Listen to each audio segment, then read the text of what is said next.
Vim, shall we wait a couple of more minutes or we, we can start? Yeah, I would start now. So with 4 speakers, we need our time.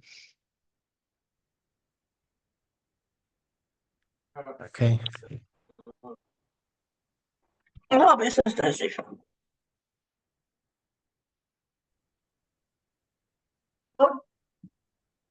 Okay. Good morning, everybody, and thanks very much for joining us for this webinar. We are doing these webinars as part of a project to talk about threats and other issues of waterbirds along the eastern part of the African Eurasian Flyway. So this is the 3rd one, and the other ones were recorded. We will record this one as well and share with you the recorders that you can forward to colleagues who couldn't make it, because like these days are really very busy time of the year. I saw agendas are fully packed. But again, we have 4 really great speakers in our group, so that's really very good. So Tom, I think you're the first one to start, and thanks very much. Okay, let's see. You can just quickly present yourself before those who might not know you before you start. Thanks. And I will. Let's see if we get this sharing working. I hope you can see the presentation clearly.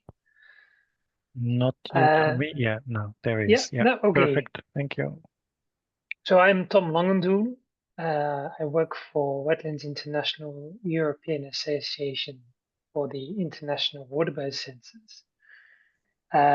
Thanks a lot to Wim and Nicky for giving me the opportunity to present 60 years of this census. 20 minutes is quite short to cover 60 years, but I think a lot of you are quite familiar with what the IWC is and how it works. So I'll try to focus a bit more after a small introduction on how the IWC is used, what it's useful for. So the International Waterbird Census started in the Western Palearctic back in 1967 in a handful of countries. It now covers 189 countries or territories and over 67,000 sites around the world. It's split into different regional coordination units. 3 of these are coordinated by Wetlands International in Africa, Eurasia, Asia, the Neotropics. And then in Central America, there is Manomet, and for the Caribbean, Birds Caribbean. And then most countries have a national coordinator who organizes the counts, fundraises, collates data, and shares with the international program. Although some counters are professionals, government staff, or researchers, the majority are volunteers, making this one of the world's oldest and largest citizen science programs. The census follows a look-see methodology where counters survey wetlands and report the total number of all waterbird species present. As you can see, there's a wide variety of wetlands and weather conditions that the counters have to deal with. The census is organized in January or February, when many species are congregating in large numbers in wetland sites. And for many species, their various populations are separated and distinct. So when the populations are distinct, that means that we can assess waterbird population sizes and trends. Population size estimates are used to estimate 1% thresholds, which are then used to identify wetlands of international importance. And the population trends alert us to sudden declines that require conservation action. There are about 2,300 waterbird populations globally, and around 700 of these we can assess using IWC data. Some of the rest are assessed using breeding season data like the EBCC's Pan-European Common Bird Monitoring Scheme or breeding atlases. Others require specialist monitoring programs. So one example is the Buick Swan, which is monitored under the International Swan Census. Swan Census is organized every 5 years, I think maybe now every 6 years. And the next one is in January 2026, so the same year as the 60th count of the IWC. But the Swan Census is extending also into agricultural areas as well as the wetlands. Although the IWC is mostly volunteer driven, international collaboration is required to support capacity building efforts and to fundraise for lower income countries where there are usually fewer counters and also often very complex wetlands to count. In the African Eurasian Flyway, there are several regional capacity building initiatives helping to support a number of countries to undertake the counts, hold trainings, manage the data, and also to use that data for conservation. These include the Wadden Sea Flyway Initiative in the East Atlantic, the Mediterranean Waterbird Network, which is coordinated by Tour de Vala, the Adriatic Flyway Initiative of Euronatur, and the resource projects coordinated by FAO. Currently, there is no international initiative really covering this West Asian and East African flyway, although several countries in this flyway have received support through the Waterbird Fund. So now I will share a few outcomes that demonstrate the value of the IWC. The first benefit that I think we can easily overlook is the social aspect.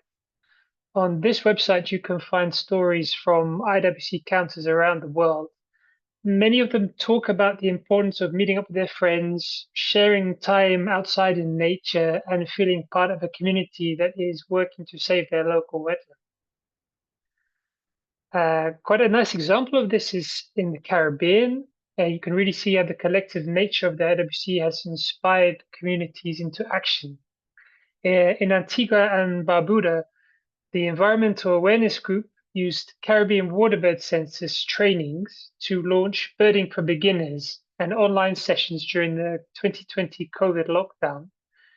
These sessions sparked the creation of Antigua's first birding club, the Wadadli Warblers, who now join the Caribbean Waterbird Census surveys at key wetlands. They also helped install shorebird-themed signs to reduce illegal dumping. And in 2025, the Environmental Awareness Group trained even more observers and equipped them to collect vital data to strengthen conservation across their wetland. Next, the IWC is a valuable tool to identify and conserve important sites for waterbirds. The IWC has helped designate 956 Ramsar sites, which cover 1.5 million square kilometers. That's about the size of Mongolia. There are still many more waiting to be designated. This paper, led by the Mediterranean Waterbird Network, coordinated by Tour de Vala, used IWC data to identify more than 150 sites that could qualify as Ramsar sites around the Mediterranean. The IWC data can also let us look at how well waterbirds are doing in a particular site. This is an example from Ghana, where there are several Ramsar sites along the coast. And this analysis by Ya et al. For the East Atlantic Flyway Assessment 2023 shows increasing numbers of black heron, which is a local resident population and is considered sacred by some local communities. But the number of waders has declined in these sites, including populations of pied avocet, which used to winter in internationally significant numbers at the site. The flyway population trend for the avocet is stable, which could suggest that individuals are staying further north as changing climate makes wetlands closer to their breeding grounds more suitable for overwintering. This is an example from the UK, where the National IWC Council called the Wetland Bird Survey, or WEBS. And the WEBS alerts are used to alert to potential problems at sites. This is an old example from the Wash, which is a huge estuary system and one of the most important wetlands for water birds in the country, and in fact along the entire flyway. Compared with the wider region, the Wash suddenly had a visible decline in numbers of oyster catches, and that was a finding supported by further research with ringing data from the Wash Wader Research Group. This decline was found to be linked to a drop in the mussel stock. So now oyster catcher webs counts are used for local shellfishing consents, and there are no current alerts triggered on the Wash. Sometimes the IWC alerts us to problems at the level of an entire population.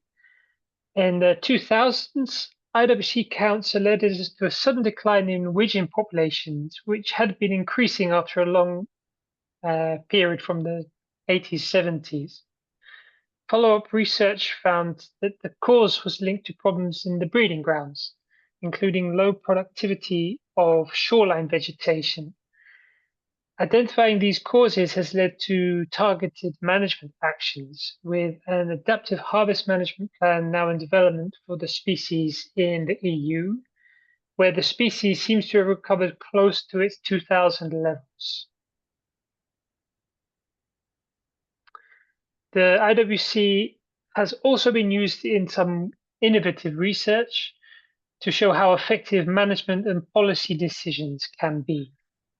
In this paper published in Nature, the authors demonstrated that protected areas have a mixed impact on waterbirds, with a strong signal that areas managed for waterbirds or their habitats are more likely to benefit populations, and also a weak signal that larger areas are more beneficial than smaller ones.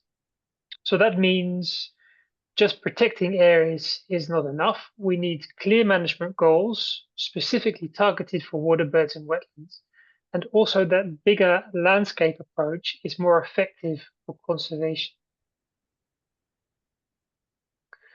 And this study from the same group, in fact, found the strongest predictor of changes in waterbird abundance and of conservation efforts having beneficial effects is the effective governance in a country.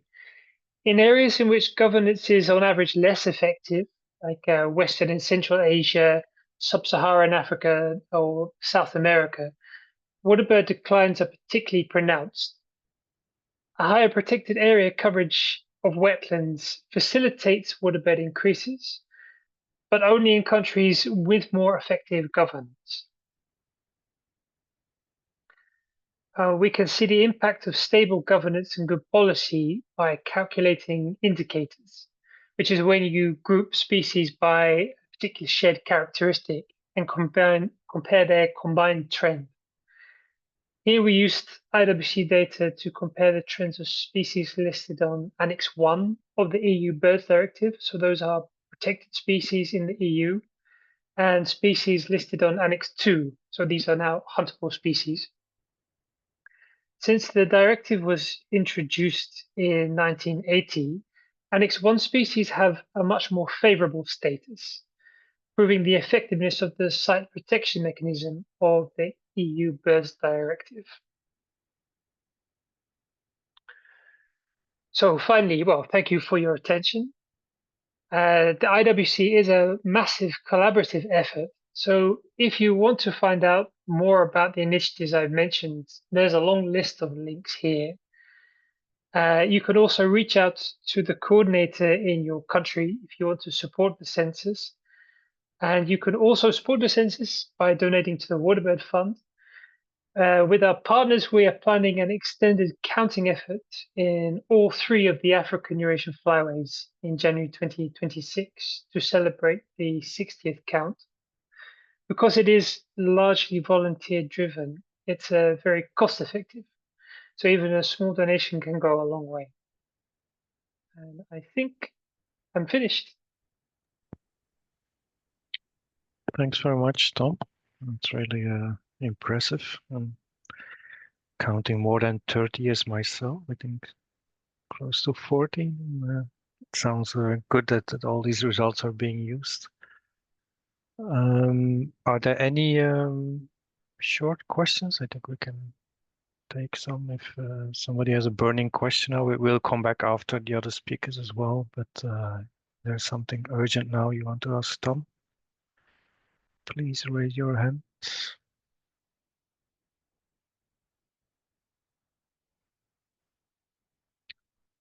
Don't see any hands. Alena, are you ready for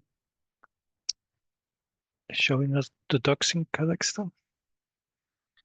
Hello, yes. Good morning. Well, or afternoon for Good you. morning. It's Can you not in see? presentation mode yet. Yep. Yeah, perfect. Thank you. You see it now? Okay. Yep. Hello, Perfect. everybody. My name is Alena Koshkina. I work for the Association for the Conservation of Biodiversity in Kazakhstan, a BirdLife partner in Kazakhstan. And I will tell you briefly about the rather small scale project in Kazakhstan that was supported by the number of donors, Rafford Foundation, National Geographic Society, and Conservation Leadership Program, which helped us to understand the status of the white-headed duck in Kazakhstan. Okay. So white-headed duck is a small diving duck, basically very, very recognizable because of the appearance of the male mainly, but also by the special tail that you can see, which makes the monitoring actually easier because you easily can see the bird out of the aggregations with other birds. This is male and female. The current global population of white-headed duck is estimated around from 8 to 13,000. It's very variable because in some countries we have encounters for up to 20. Like in Kazakhstan, we have encounter of up to 20,000 birds, but on wintering grounds, it's not the records are not so high. That's why the current population is more or less based on the wintering grounds counts. The trend is presumable trend is still decreasing and the status is endangered. And you see that Kazakhstan is quite important and covers the population, Central Asian population of this species covers the whole country. And also supposedly we have some birds from the north of Mongolia. The birds that winter in Pakistan might nest there in Kazakhstan as well. And we assume that birds that are mostly breeding in Russia are migrating through Kazakhstan, of course, as well. But we know nothing about the migration routes, and we know little about the breeding population. So the main threats in Kazakhstan, we know that is poaching. These are pictures from Kazakhstan from hunters' websites, and drowning in fishing nets as well. We don't know the exact extent of the threats because it's, as everywhere, difficult to monitor, but we know these are important threats from some interviews with fishers and hunters and some science, although this data is rather anecdotal, not the systematic, but also the degradation of habitats, or I would say rather a dynamic of habitats, because our lakes in central Kazakhstan that this species, white-headed duck, usually use during different stages of their life, are very dynamic. They can dry up for several years, then they have very active and dynamic hydrological regime as well. That's why it changes over time. And of course, these question marks are about the threats we don't know exactly. And these are some. So the population in Kazakhstan, this is the map of historical records. These arrows mean migration, basically, winter and summer, spring and autumn migration. And we have historic records from the whole country. Basically, white-headed ducks occupying Kazakhstan by our knowledge, every suitable location. And there are lots of suitable habitats for the species, especially as you see in darker green in north, central Kazakhstan. There is like hotspot for the species because there are many wetlands.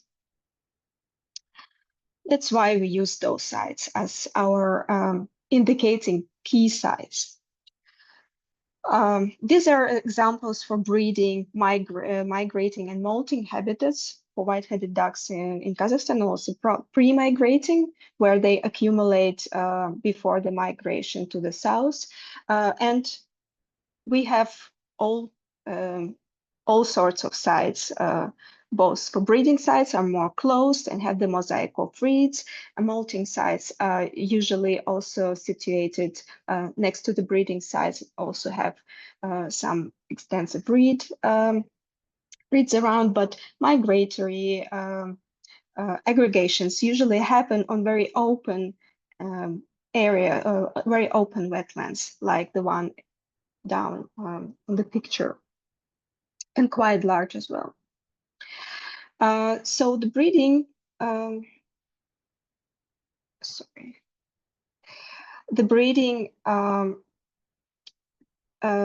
of species, how do we monitor it? So basically, species form breeding groups, not pairs. That's why would be not completely correct to count them in pairs, because usually there will be several males surrounding one female, and they would have very aggressive behavior. You would not tell whether this is like they don't really form these pairs, and they're quite late nesting birds in Kazakhstan. They start in May, June. Sometimes we saw small ducklings still in July, beginning of August.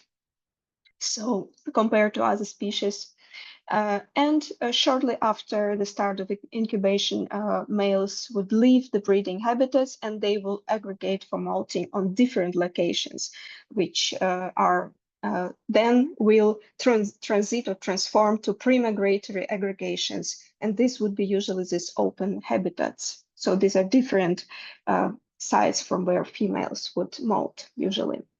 And then females would join. This is a typical breeding behavior of white-headed duck, where one female, they're very males are very aggressive during this period. They would constantly chase each other, and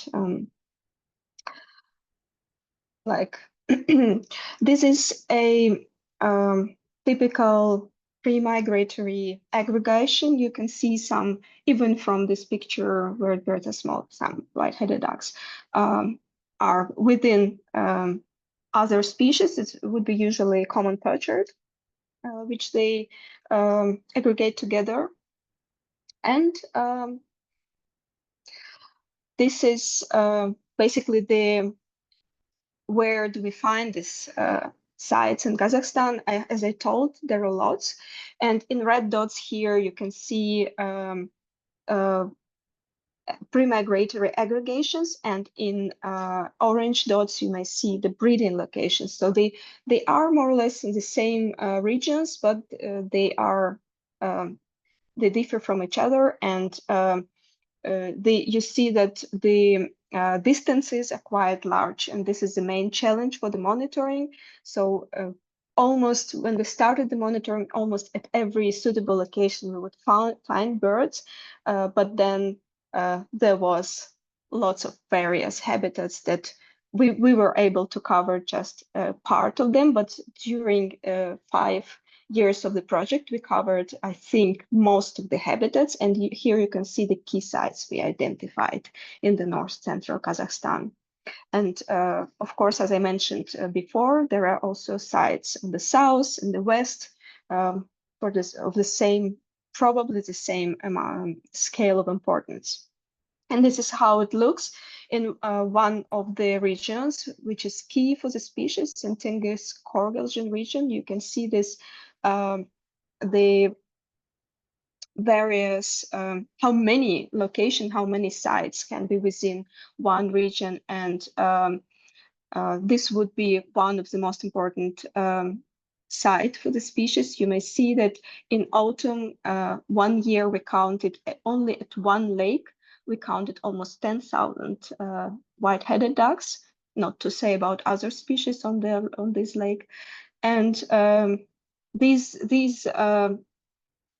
region serves also as breeding location, but they are very difficult to access. You see that inside the nature reserve near Tengiz Lake, there are extensive a mosaic of reeds where you can reach, which you can reach only by boat or by drone, probably, but very difficult to monitor and to access.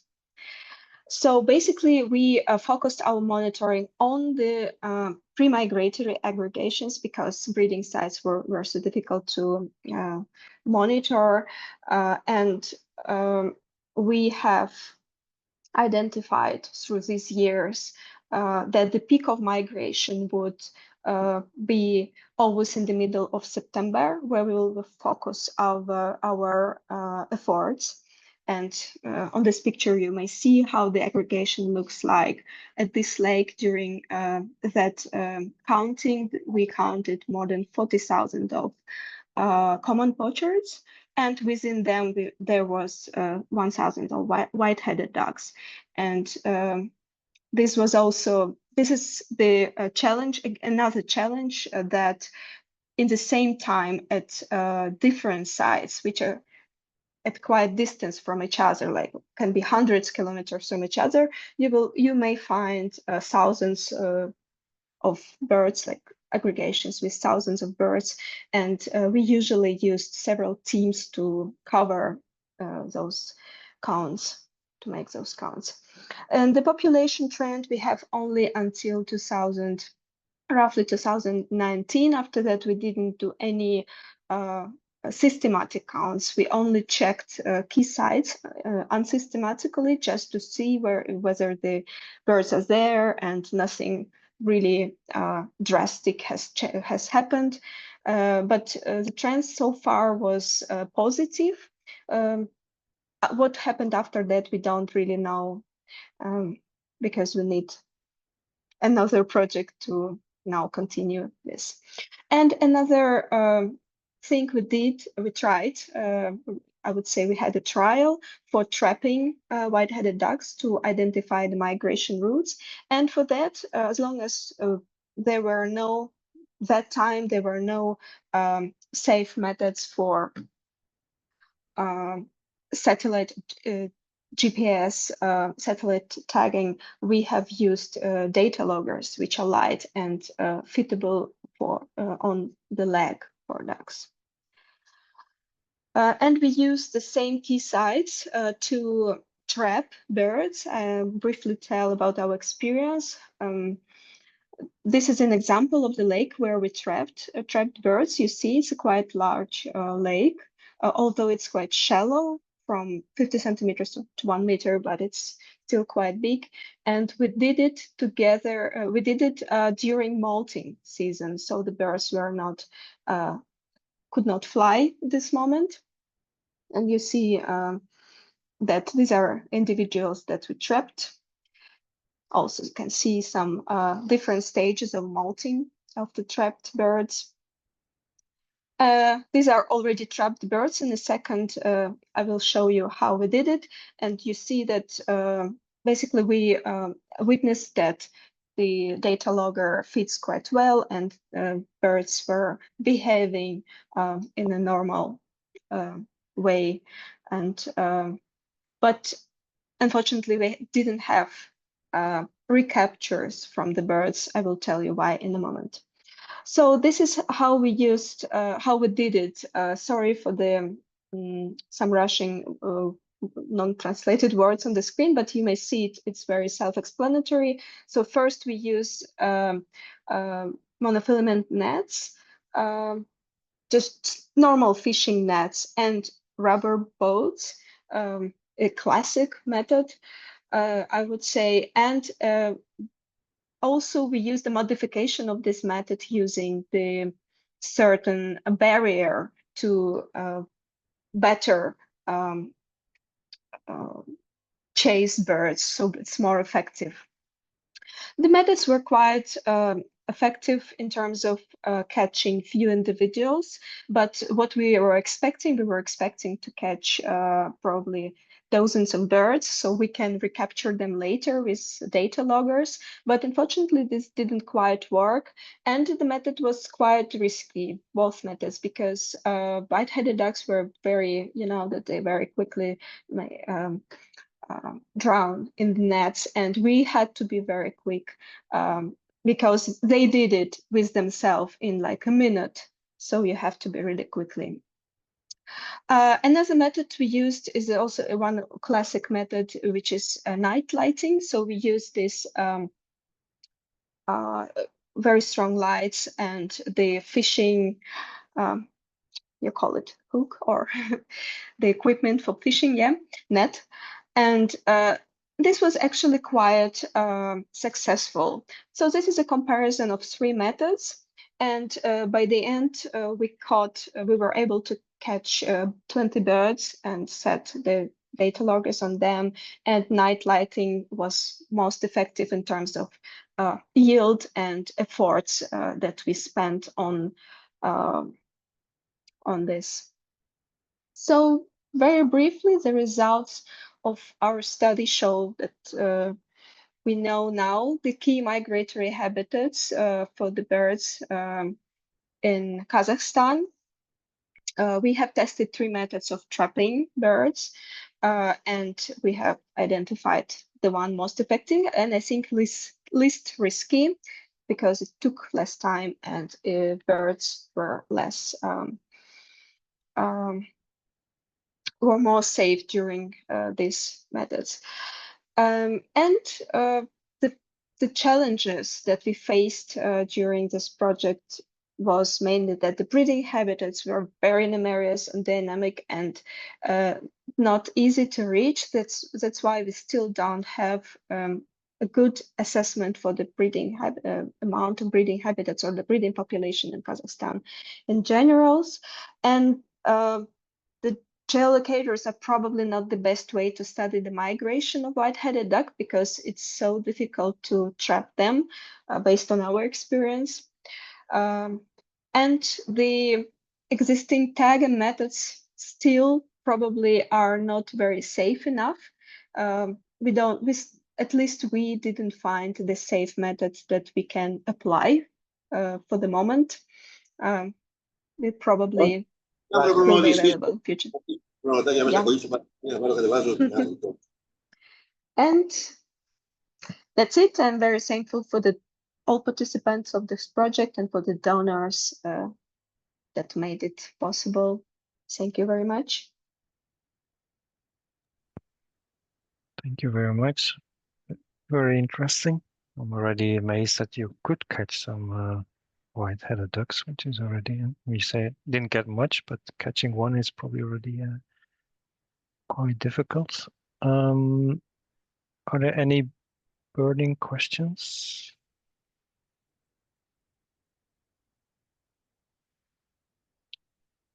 There is a question in the chat. Okay, cases of hybridization. Not in Kazakhstan. Not in Kazakhstan. We have not observed in Kazakhstan any potential hybrids. Yeah, I think maybe Nicky, maybe I think there are some observations in Turkey, in Cyprus. Sure. Yes, there was a recent observation from Turkish colleagues in Turkey of what appears to be, I think, 2nd generation hybrid I talked with Bas Hughes about it, and he claims that there might have been a former record from the region, but he didn't come back with any subsequent information. But yeah, to my knowledge, the Turkish observation was the first one of hybrids. Okay, thank you. There will be more possibilities for question discussion afterwards. Ika, are you ready for enlightening us on the velvet scoter? Thank you. Sure. Give me 1 second to share. Yeah, perfect. Thank you. Good luck. Okay. Hello, everyone, again. Thanks for attending my presentation. I'm Nika from Georgia, and nowadays mostly I'm working on velvet scoter that we have in Caucasus, in Georgia. And thanks to Nicky and William to give me a chance to share some of the lessons I learned from this I painted duck. I will have just a quick introduction. This is the geographic range of velvet scoter, which includes Caucasus, where the species once was widespread and distributed in Armenia, Georgia, and Turkey. But nowadays, the scooter is found only in one location at Lake Tabetskuri in Georgia.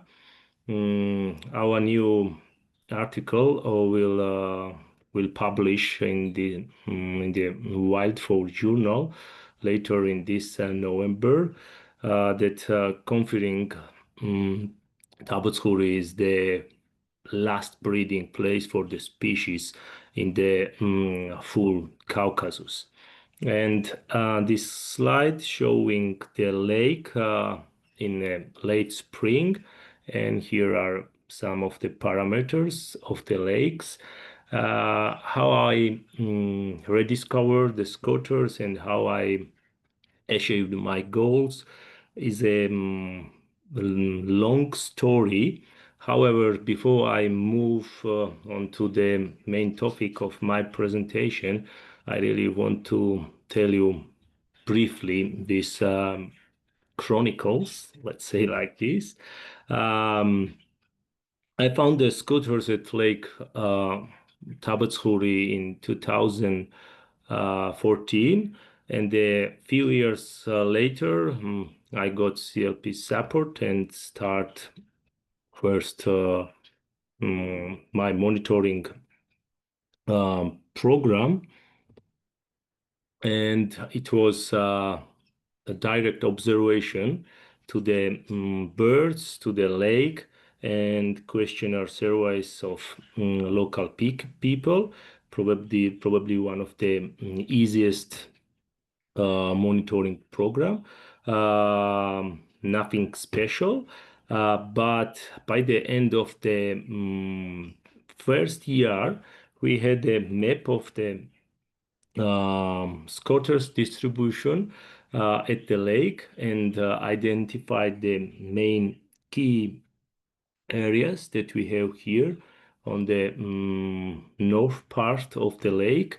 The central part and the south part of the lake is not used by scooters due to deep water and probably lack of food here.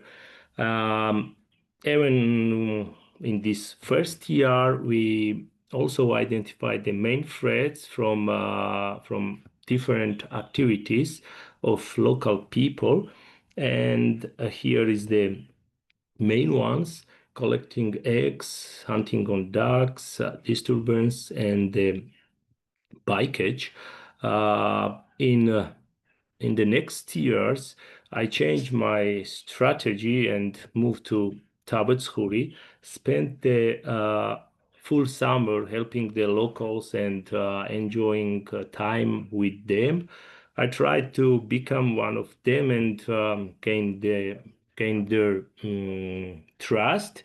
I also employed some of the locals in various project activities and also trying to raise awareness among local people, especially children, and also trying to disseminate information widely. And as a result, really short time, locals stopped hunting. They stopped also collecting eggs, and they also avoided fishing in one of the main scotters' key areas during summer times. And all of these reflect the number of nesting scotters. When we started in 2017, it was only 6 nests found on the island because of locals collecting eggs. And you can see how the nest numbers increased each year. And it's also worked positively, but slightly on the overall reproductive success. I will tell you reasons a little bit later, and now probably better to move our main topic, that is nest searching, mapping, and rechecking monitoring methods. Since 2017, we checked the full island at least twice in each season, usually in late June or really early days of July. 2 or 3 researchers move side by side, checking every square meters on the island. It sounds easy work, but it is really hard work. Need to be careful not to step or miss nests, especially our incubation has not started yet. You can see this kind of nest here. And after finding and catching the females to ring or just count the eggs, it is necessary to cover the eggs with the down to avoid overcooling or overheating, even predation. And one more tip here, always best to mark the nest location to make things easier for next visit, like to assess breeding or hatching success. And during this period, in 2019, 2021, we also used camera traps to study the female's behavior sitting on the nest and threats affecting the nest and directly to the females. Unfortunately, this was not possible to do at all nests due to the dense grass vegetations, and we had only a few opportunities like this. And here there is a location of individual Waterbird scooter nests, and the colors color differentiation reflects the year differences. And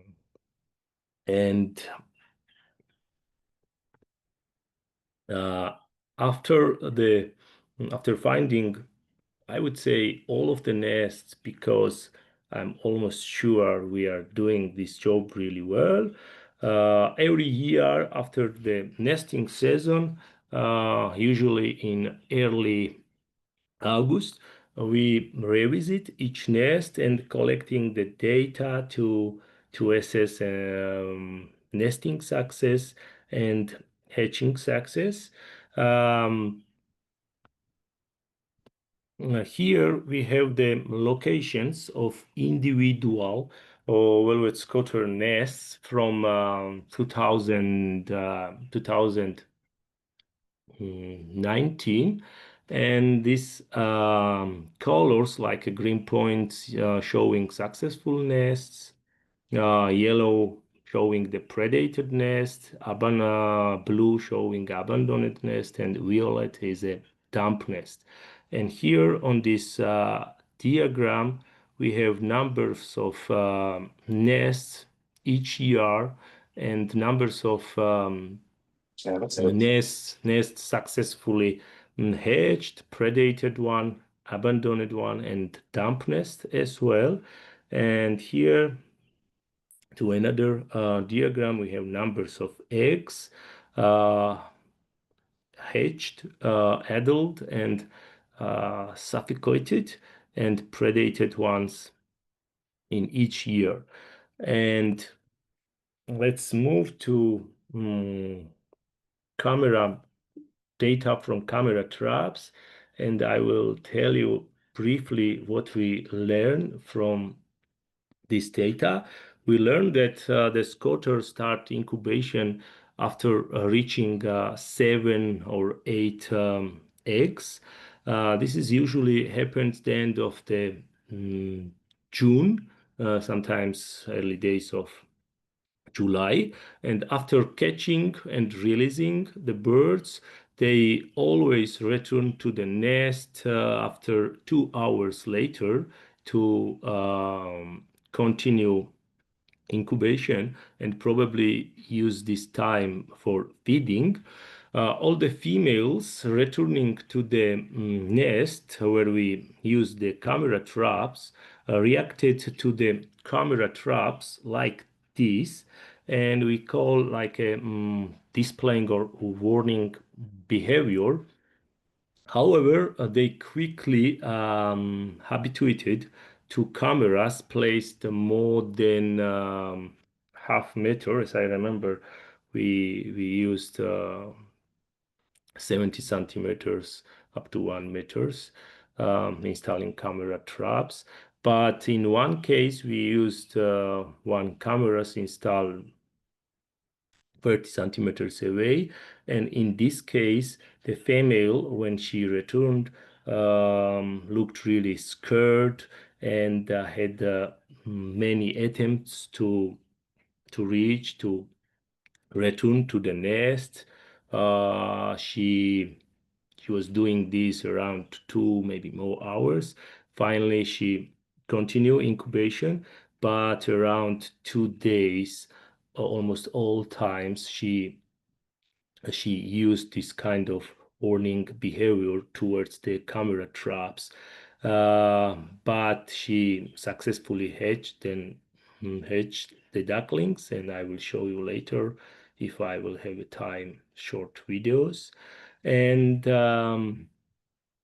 the scotters leave the nest for an average 2 hours per day for feeding. They do this mostly during daylight and usually at the same time. However, there was one female always left the nest at night. And females roll the eggs, you can see here, roll the eggs on average 7 times, and changing position on the nest and sometimes rolling the eggs in this kind of behavior around 18 times per day. And the total incubation period was 28 days. They use the warning like they used towards the camera traps, warning displays to chase away we call uninvited guests when they when it was Armenian gull, and you can see probably here juvenile Armenian gull's head, but ran away when the guest was marsh harrier. So we find out that females are good at protecting their nests from gulls during incubation. We have not recorded any active nest predation by gulls, but gulls recorded taking adult rotten eggs left in the scoter nest after hatching, after incubation.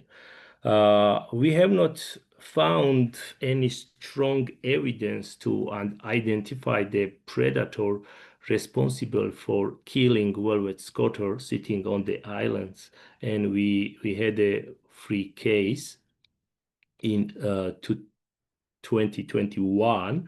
However, we suppose that it could be marsh harrier because of these findings.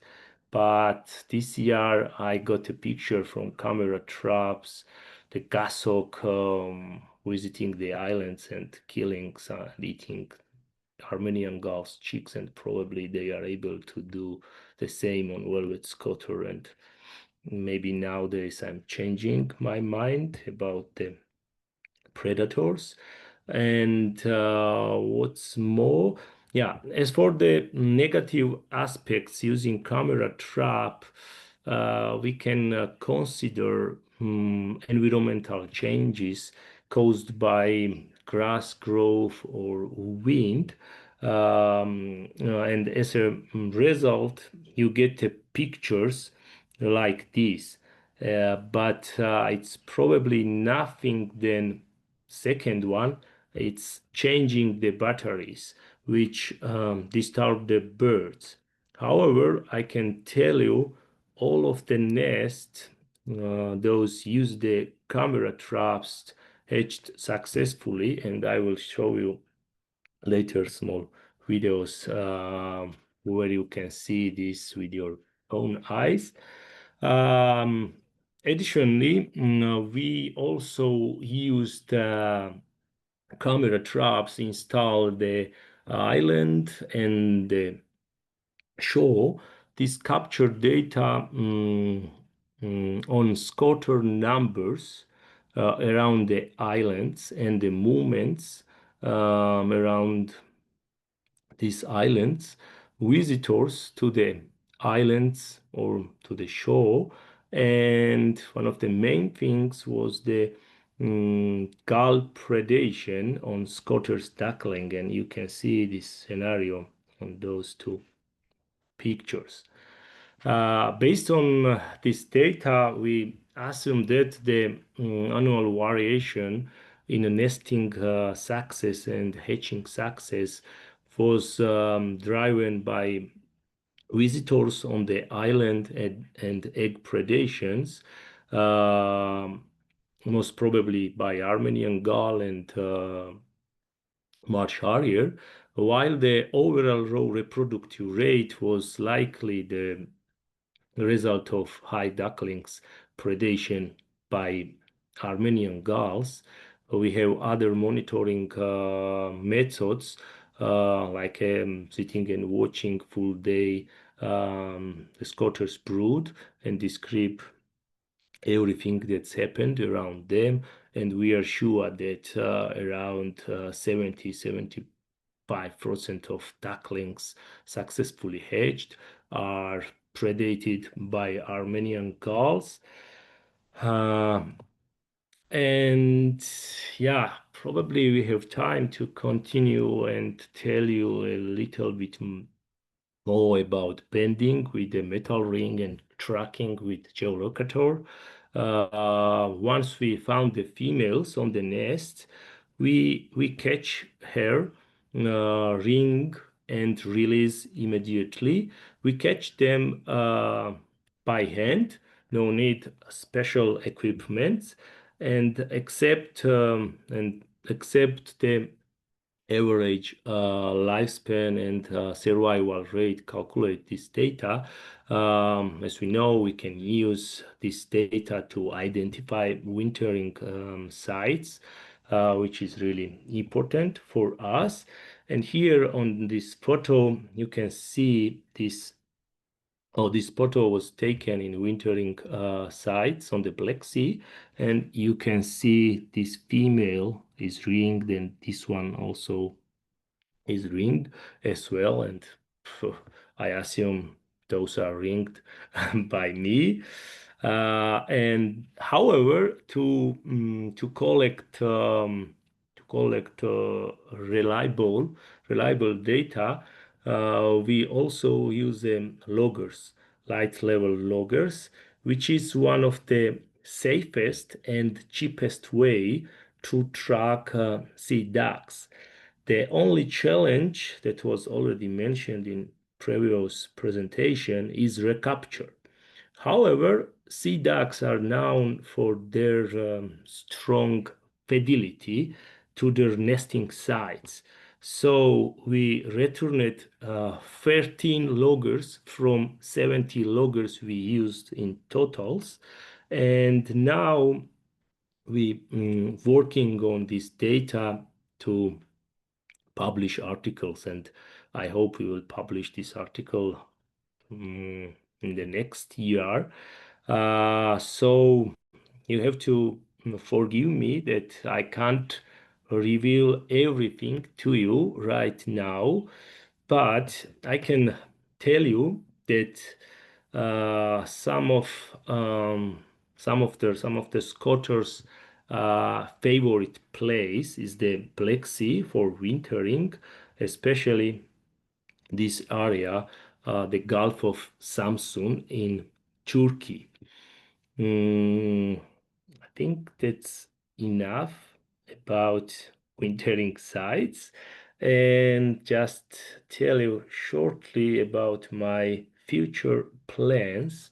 That is, of course, continue the monitoring I began in 2017, learning more about this unique I painted duck by studying its diet and migration, including genetics, and support its long-term survival in the Caucasus by maintaining current breeding and wintering sites. And one of the important thing is restoring the species to its historical lakes. And here on the last slide, I would like to express my gratitude to all of my supporting organization, and especially for just ordinary people without whose help I could not have done anything alone. And of course, thank for your attention and for your time.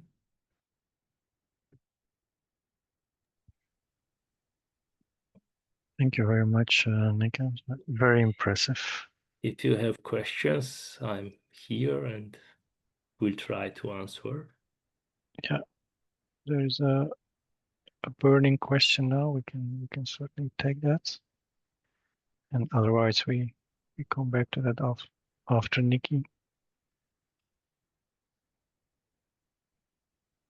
Anybody has a question, please raise your hand.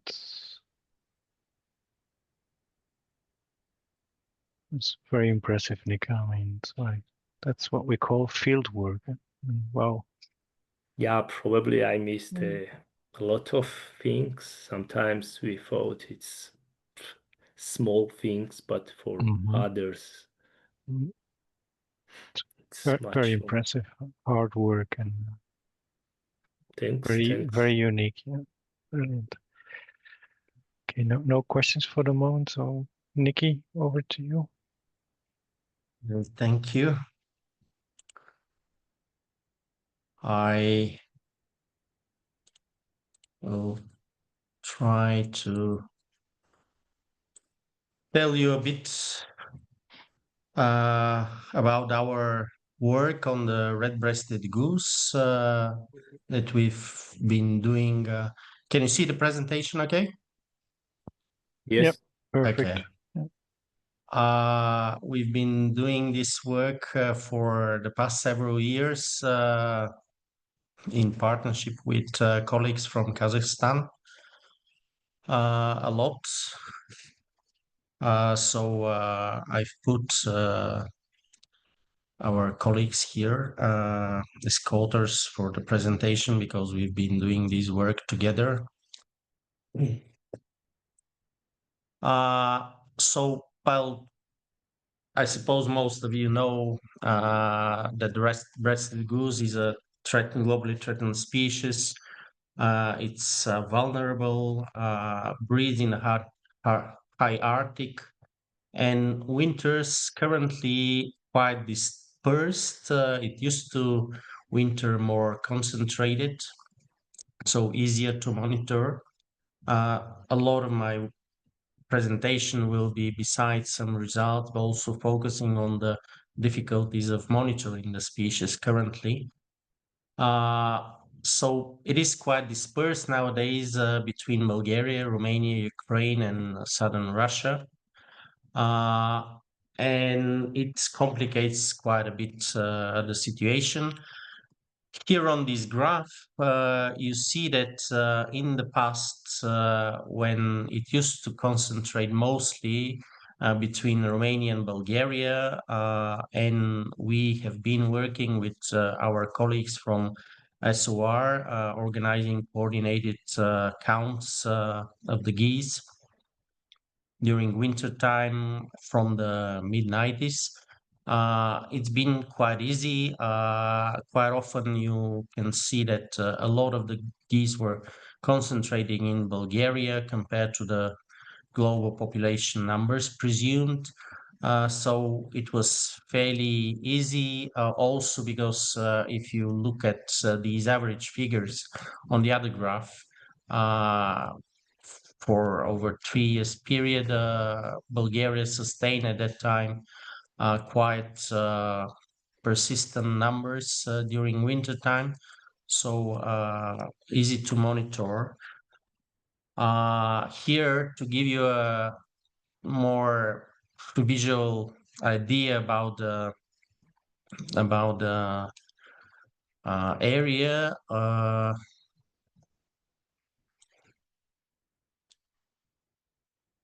so in Bulgaria, most of the concentrations used to be in northeast, very close to the Romanian border. A bit more difficult for the colleagues in Romania because they had to cover several spots within the Danube Delta area.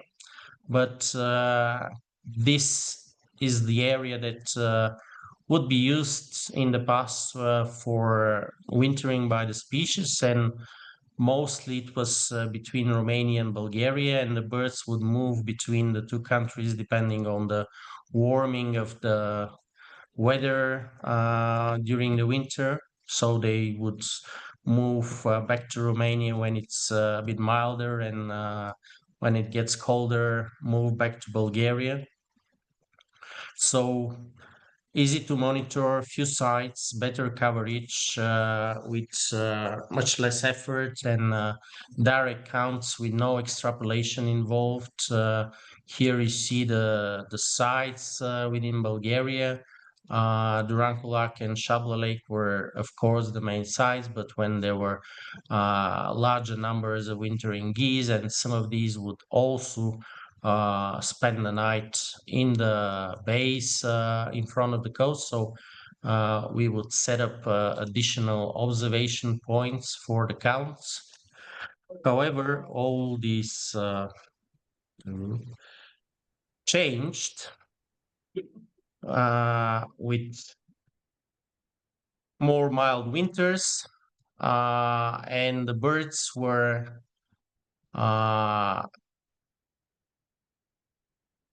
nowadays quite dispersed in winter, so difficult to cover all the area that they spread around. And we've been looking at options, and the autumn concentrations of the geese in the northern part of Kazakhstan are the best chance to try and get some population data for the species. However, compared to the previous period when all the counts were done in winter in a quite small area, easy to cover with the available volunteers. This area that now has to be covered is like larger than Germany, about the size of Poland plus Belgium. So quite big areas to be covered with dotted with hundreds and thousands of lakes of unknown importance. Some are known, but you always find geese in unknown areas when you visit them by chance. So, of course, the Kazakhstani colleagues have been putting effort to cover these areas and count the geese. But the problem is that the birds move around from one lake to the other. One year is not comparable to the other. And since 2016, with the support of the EVA Secretariat, we started to organize a new attempt to cover this area in a more systematic way with a new adopted methodology for this. So in 2016, we got the first data that had some statistical reliability from the population figure that came out from the counts. But still, there's a lot of challenges involved because these are huge distances and there's a limited number of local experts that are being involved. So it involves a number of experts that fly into the country to support the counts on the ground. And geese continue to be mobile during this period, though they are concentrated in a few sites. They move around between these sites, so it still poses a challenge, and there's a lot of extrapolation involved. So we have to refine permanently the methodology for the sampling and the extrapolation. And well, it depends when you go there, how you sample and extrapolate, and the results could be very different in certain years, depending on the approach that you put in. And sometimes you come up with unbelievable numbers of 150,000 red-breasted geese, which afterward nobody sees them in wintering areas. So we try to involve GPS tracking into this. And of course, you all know these very nice publications from satellite tracking of other Arctic nesting species in the north, barnacles and bean geese. So there were a lot of discussions whether the birds have moved their wintering grounds, and there's huge numbers wintering to some unknown areas. So we were looking at the migration routes. We were trying also to assess the stopover size, the time for which they use these areas, where they go, how they move between the sites, the habitat they use during the different stages of their annual cycles. And of course, the GPS tracking can reveal a lot about the threats and the conservation problems that the birds are facing during this period, especially during migration. There were a lot of practical challenges because of the structure and the physiology of the birds. First, the capture and handling of the birds. We faced during the years since we started trying to fit tags to red-breasted geese back in the 2010, 2011, when the first attempts were made. So what devices to use? We had originally the design developed by the colleagues from WAF and Wetland Trust, which you see here on this picture, that came up with a harness specially designed for the red-breasted goose, also designed from the perspective to be able, when the harness decays, so that the track, the device is dropped down and not hangs on the body of the goose. Originally, we tried different devices. We started with the very expensive microwaves, and then quickly turned to using nowadays widely used GPS, GSM tracking devices. But of course, due to the design of the harness, we needed quite experienced handler to fit the harness. Also, it required quite a lot of handling time for the individual birds to be fitted with the tag. So we started looking for an option to develop a color based tag for the geese, and yeah, because the bird is quite short-necked and quite specific in its physiology, there were quite difficulties. We started working with the Ornitella company, developing this color tag that you see here.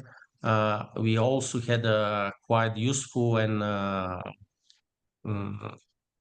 quite good input from our colleague from the UK, Larry Griffin.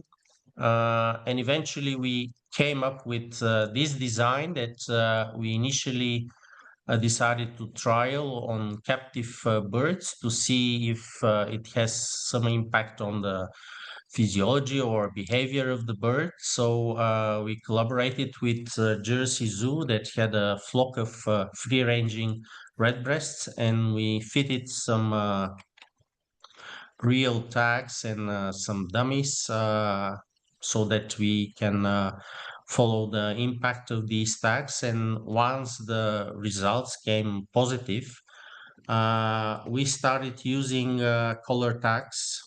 And this is one of the first birds that were fitted with this type of tag. For the whole period over the past more than 10 years now, we've managed to tag about 40 birds, get quite a lot of data. Some of the results, which are still unpublished, but being prepared for publishing, we have a quite good idea about the flyway of the species and the differences that are between the spring and autumn migration. The winter area for the species nowadays is quite extended. On this map, it's given with blue, split in 3 discrete areas, some of them apart 300 to 500 kilometers, mostly covering southern Russia, Ukraine, and southern Romania, with a tip of northeast Bulgaria. Also managed to identify some key staging areas in different parts of the annual cycle for the species, and practically get the idea about the flyway expand during the annual cycle of the species. So we have this idea and the track, the use of wetlands and the duration they stay in the different sites. Also, we found evidence of persecution, disturbance, and illegal killing of the species. We've lost some of our attacked birds in circumstances that clearly indicated human involvement in their fate. Unfortunately, in EU member states, we found more about the site use and also the flight corridors. Here you see a map of basically what is nowadays the wintering area of the species spread between southern Russia and the western coast of Black Sea in Romania and Bulgaria. And here you see a map between the movements of birds within southern Romania. And here you may see some gap here, which, yeah, it's quite obvious when you look at the concentration of the flights. And this is very much to do with the developments, infrastructure developments in this region. Unfortunately, this area, including Bulgaria and especially in Romania and Dobruja, is one of the areas where wind farm development is going on quite actively. And this is one of the reasons that you see these gaps. However, based on our data, also for the time that the highest concentrations are, where the birds move, and here you see the tracks around Manich-Gudilo area. The colleagues in Russia managed to, based on the data, they managed to secure at the cost of extending a bit the wintering hunting season to close down the spring hunting on geese in these areas. So all together in the different regions of Russia that cover this important staging area for the red-breasted goose and for other waterfowl as well, of course. They managed to close the spring hunting to secure the safe pre-nesting migration for the species, which was one of the big successes. And here is another good example. Here you see two maps which are showing the hunting estate of Kulikol. This hunting estate has been a partner in one of our projects. When you speak about key sites in Kazakhstan, most of these key sites are hunting estates. So you have to keep that in mind. And based on the tracking data, here you see flight lines from the roost to the feeding areas of the species over the years that we collected. So we, our colleagues from ACBK worked with the owners and managers of the hunting estate. So originally, these were the non-hunting. In all these hunting estates, there are areas that are prohibited for hunting. Usually, it's 500 meters around the wetlands. It's never hunted around the wetlands. in these hunting estates, mostly in the feeding areas. But these were the only feeding areas that were assigned for resting and feeding of the birds. The other part of the hunting estate was open for hunting.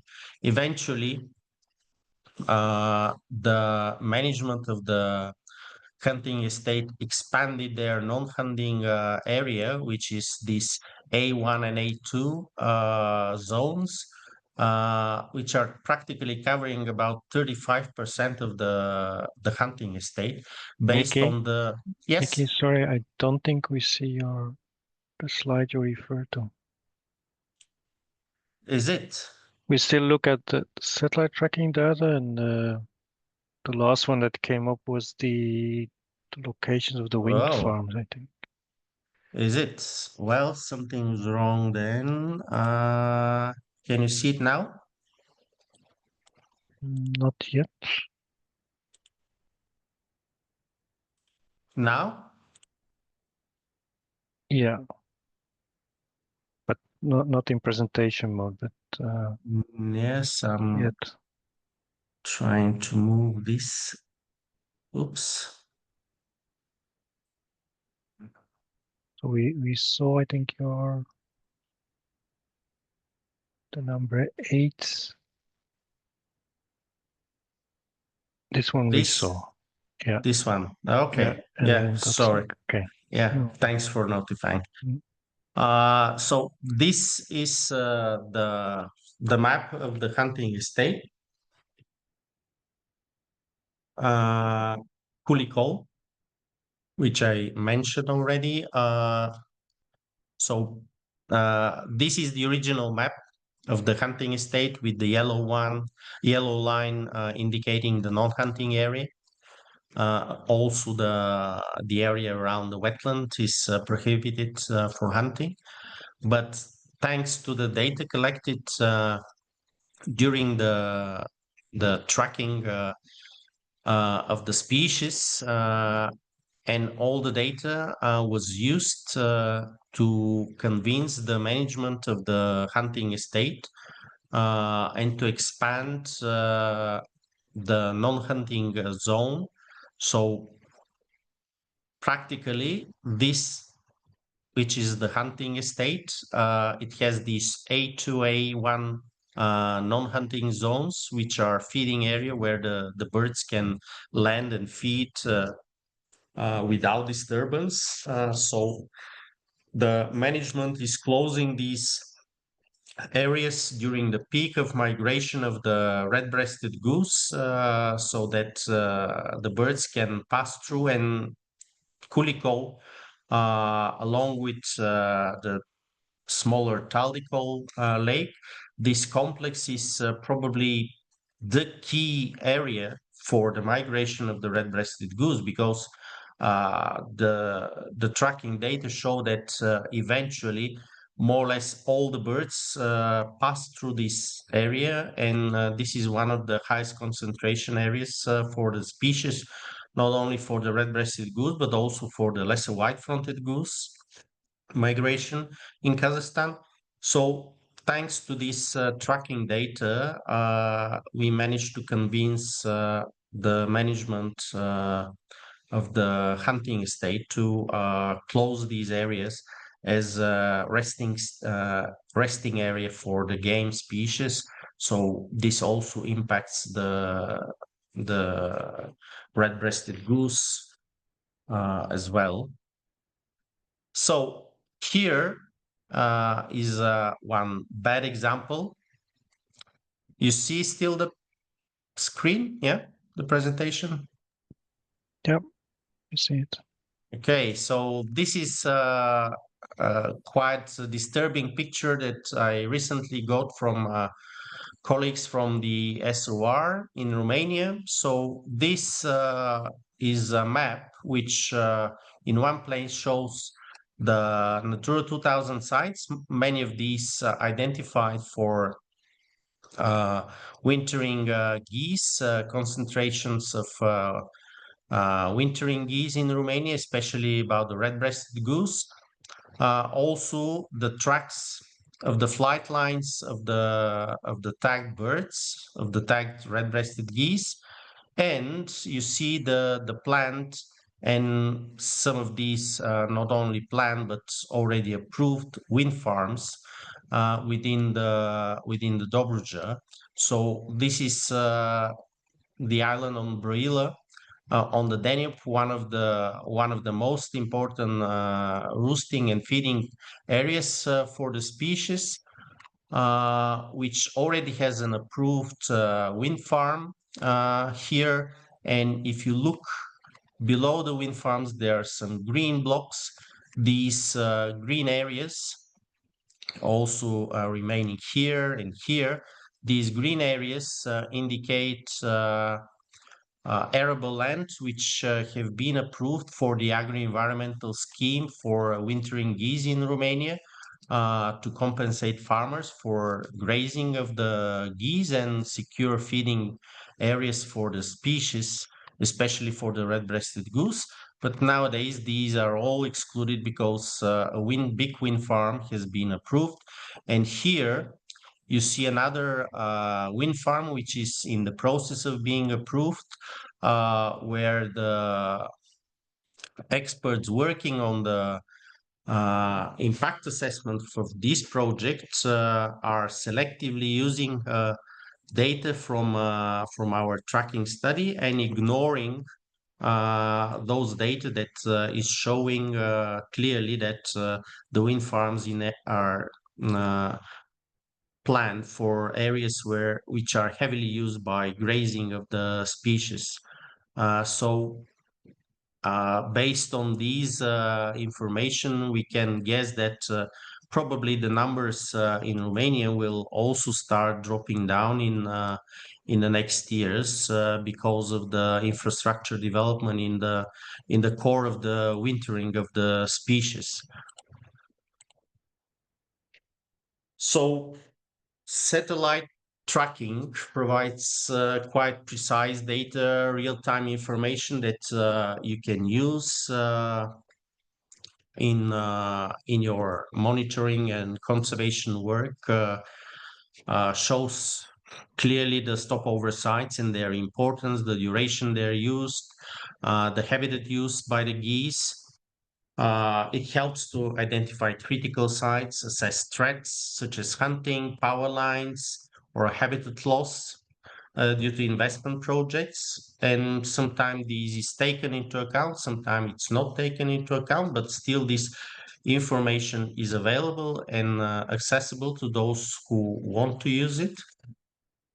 It helps to support the targeted conservation actions. It supports a lot the on-the-ground monitoring work that we're implementing, which is more and more difficult in the circumstances of climate change and the development on the ground that lead to the changes in the distribution of the species. And it enables quite evidence-based protection measures. Also helps a lot for the international coordination of the goose conservation. It has been very helpful in our work, both with Kazakhstani colleagues, but also with colleagues from Ukraine, from Russia, working on the species for the past 10, 15 years when we started this work.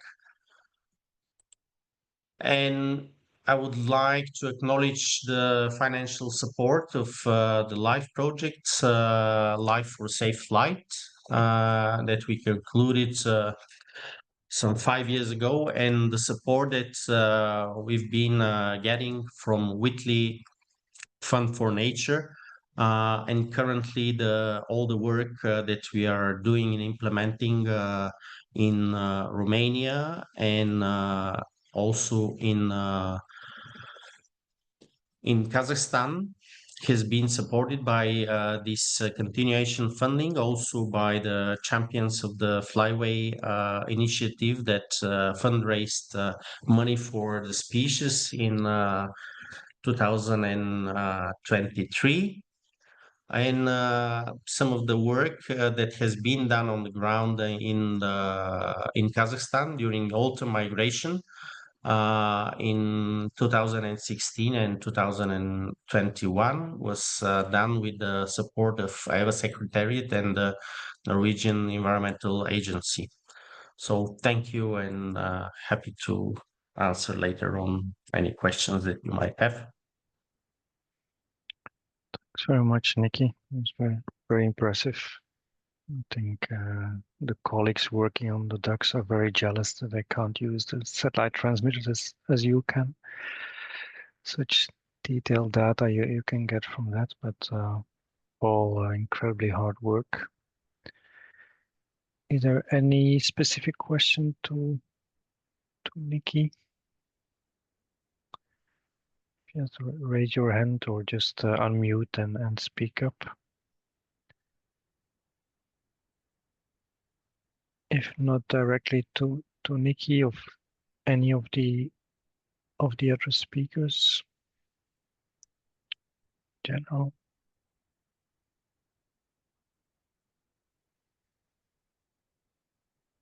There's something in the chat. You see that, Nicky? Yes. I see it. So the local prohibition on spring hunting was a voluntary decision of the management of the hunting estate. Can it be expected in case of all important sites to follow this example? Well, have to say, Alena probably is so well aware of this, but there's difference between the hunting estates in Kazakhstan. So the posh hunting estates in Kazakhstan that are managed by big companies and some oligarchs. Many of these are quite well managed with staffed personnel for wardens that are putting quite effort on the control of hunting activities on the ground. And in some cases, some of these have quite limited access to general hunters. So in some cases, I'm just speaking from quite recent impressions from our visit in October to Kazakhstan for a goose count there, and some of these hunting estates are not open to general public, and only the owner, or they are not owned, but they are taken on a long-term lease for something like 50 years or something, and these companies or the specific oligarch who runs them is using them more or less like a meeting point with counterparts. We've been to several of these sites, especially in Koshkina region. One of these, which was full of red-breasted geese, lesser white-fronted geese, a lot of greater white fronts and grays as well, and the practical owner of the area there, had invited his counterparts from Georgia for probably to discuss business over hunting excursion, and it was quite limited impact on geese generally, because limited number of hunters. But for Kuliko hunting estate, it was also because they were actual partner on the project, so they had some obligations to do. They were getting some money for the work they were doing, and of course the head of the wardens there was very aware and sensitive to the idea about the possible impact on the red-breasted goose of the hunting activities, especially when they are mixing together with the huntable species. And this is one of the good examples where the hunting estate is secured with good and able wardens and putting a lot of effort to control the hunting activities. We visited other places which are not that well run as sites, and you can very easily see if the site is well managed or not, because eventually the geese stop using in these numbers the areas that are not well managed, and the areas where they allow shooting from the shoreline of the wetland, or have a lot of uncontrolled hunting activities. This is quite easy to grasp from the visits at these sites. But some of these sites are implementing quite good control and management. Some are not. So we cannot expect that everyone will start applying this. It just because for many of these oligarchs or big companies that are leasing this hunting estate, this hunting estate is something like side activity, not the main activity, and yeah, they can more easily close down hunting access to general public than others that rely on some income from the visiting hunters. Okay. Thanks, Nicky.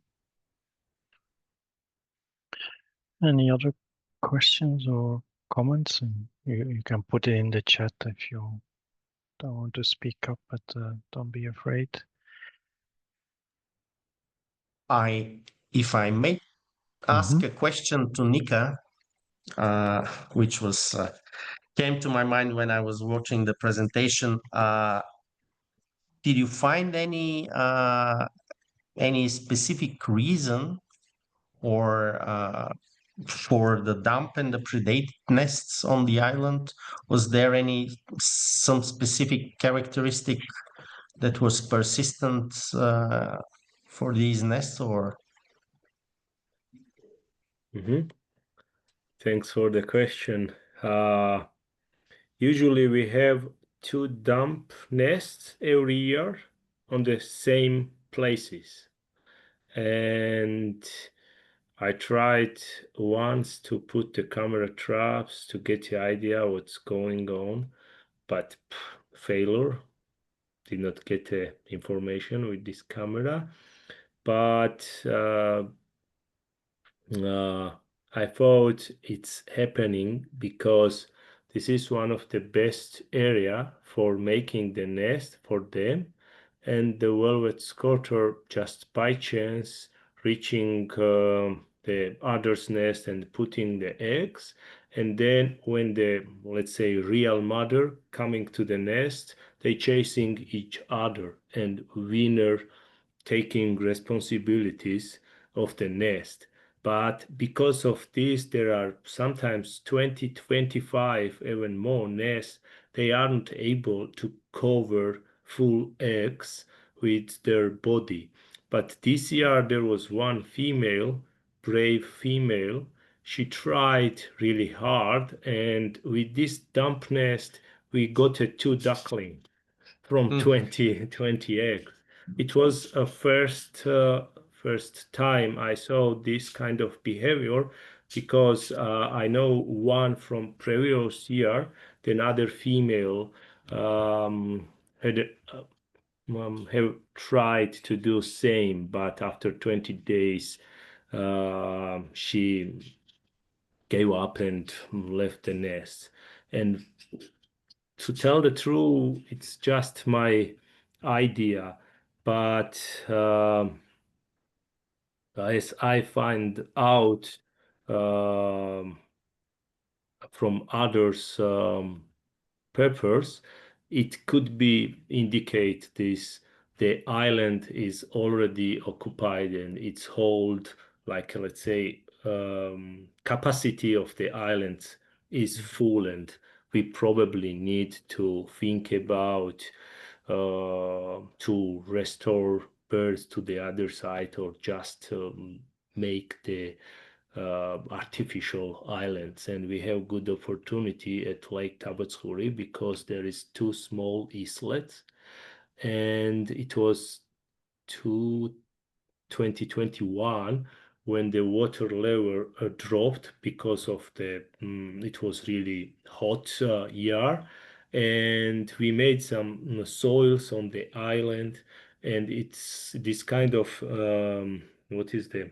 name, this kind of hot weathers continue around 2 years, and the next years we found two breeding birds on this island we made, let's say, artificially. But last year and this year we had again high level of the water, and most of the place of this small island were covered with the water. And 2 years ago one tried but abandoned the nest because of the water. And this year it was almost impossible to make the nest on this kind of like a wet island, let's say, like this. And yeah, probably the population of Tabatsuri is on the plateau, and I need to think about start restoration in other historical lakes. And I have crazy ideas how to do this, and probably I will try next year. Is it the right answer on your question? Yeah. Well, so it seems that the dump nests are probably the best breeding sites or of the islands. Yeah, but it's not good for this kind of small shrinking population because they wasting their efforts, and every year around 40-50 eggs are just rotten because of this. And yeah, we need to think about gulls, but it's really hard for me to find the right way and to get decision against them. Yeah, to tell the truth, we had once we tried to how can I say, to control the gulls, to control the gull nest, or removing the gull nest, or just oiling. It was 2020, and if you notice on my slides, that was a reason why I had one of the highest breeding success that year, and also the overall reproductive success was one of the highest. I can tell you that 39, almost 40 ducklings were able to fledge that year because gulls left the lake earlier because they had no chicks on the island. But you all know this thing, when you are working on the species, you have your special connection. But gulls are also the birds, and they predating on the ducklings because they have their own chicks. And even I have photos from the camera traps when this mother taking the Scottish ducklings to the juvenile gulls, and they trying to survive. And it's a nature. if the scooter would not be vulnerable, and in Caucasus it's critical endangered bird. Otherwise, it is really nice to see how they are hunting on ducklings, and sometimes it's continue hours. When the mother hatch the ducklings, after maybe I missed this one, they usually wait around 15-25 hours for the others, and then the mother's leading ducklings towards the shore, and it's new life for ducklings, and there are a lot of gulls waiting for them on the shore, and most of the ducklings died on the very first day entered to the water, but the female trying to save the ducklings and acting the hard against the gulls. When are one or two gulls, females are able to protect the ducklings, but when are 10, 15 coming, they sometimes flows the mines and chasing one, and the ducklings remain unprotected, and the gulls coming and taking them easily. And the main place where they need to reach, it's located near to the shore, where we have a lot of crustaceans, and this is main food for the ducklings. And it's almost 1 kilometer away from the island, and they need to cross this distance, and sometimes female doing this around 20 minutes. It's definitely the gulls, but sometimes it needs hours, because the battle is, in reality, it's really spectacular. When I'm seeing this, I'm getting angry, but also I'm enjoying with this thing and watching this kind of behavior. And yeah, what can we do? Once I tried to help them with the drone to chase the gulls with the drone, and in some cases it's work, and in some cases not, because gulls are attacking even the drones, because they protecting the islands and they are aggressive and acting together. But I'm getting a lot of experience with these birds, and that was the reason why I made this. I'm teaching. They teach me many things, and yeah. Thanks, Nick. That's very impressive. It sounds like a Disney movie with some of course, challenging moments. But I think we identified potentially one of our next topics on predator control. It could be a topic for next webinar. Thanks very much. There is a question from Lila in the chat for Lina and Nika. Well, I think the velvet squads are only breeding on that island, so the exploration is probably not so relevant. Maybe for the white-headed ducks. I may take this. In my opinion, I think it's very tricky to try to model or extrapolate in the moment, because very much the occupation of habitat very much depends on the anthropogenic circumstance, like reasons as well. For example, if there is fishing on the lake, then ducks less tend to occupy it. And you can't tell it from the distance, right? You have to visit the lake. Still, I would say it's very tricky.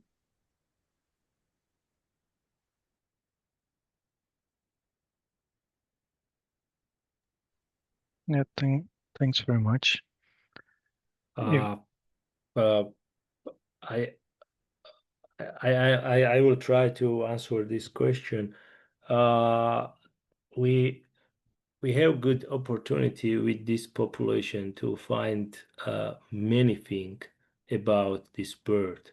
I know the Scandinavian countries, there are few breeders, and most of the populations breeds in Russia.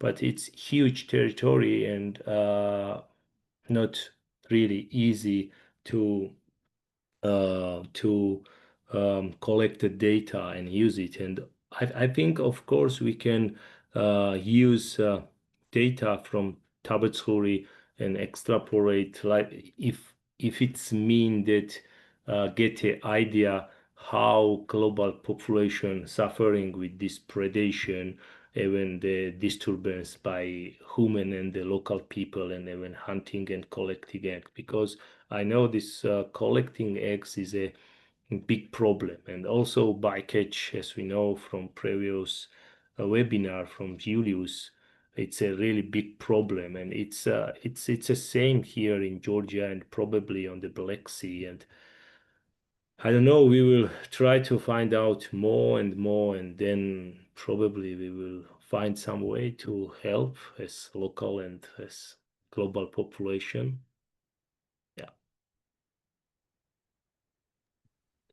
Yeah, thanks very much, Nico. I think we have no questions anymore. So thanks very much to all the speakers. It was really extremely interesting.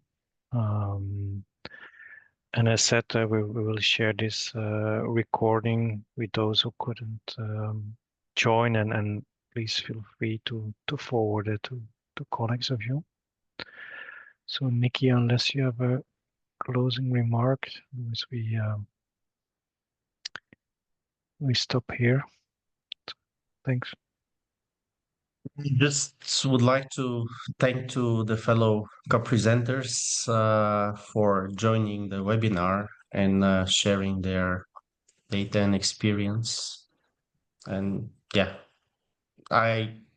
though I knew some of the background, they were also quite interesting presentations for me to see. For everybody, for sure. Really Thanks. amazing. Yeah. Thanks very much, everybody, and see you next time. Have a nice day. Thank you. Have a nice day. You too. Thank you. Bye bye. Bye.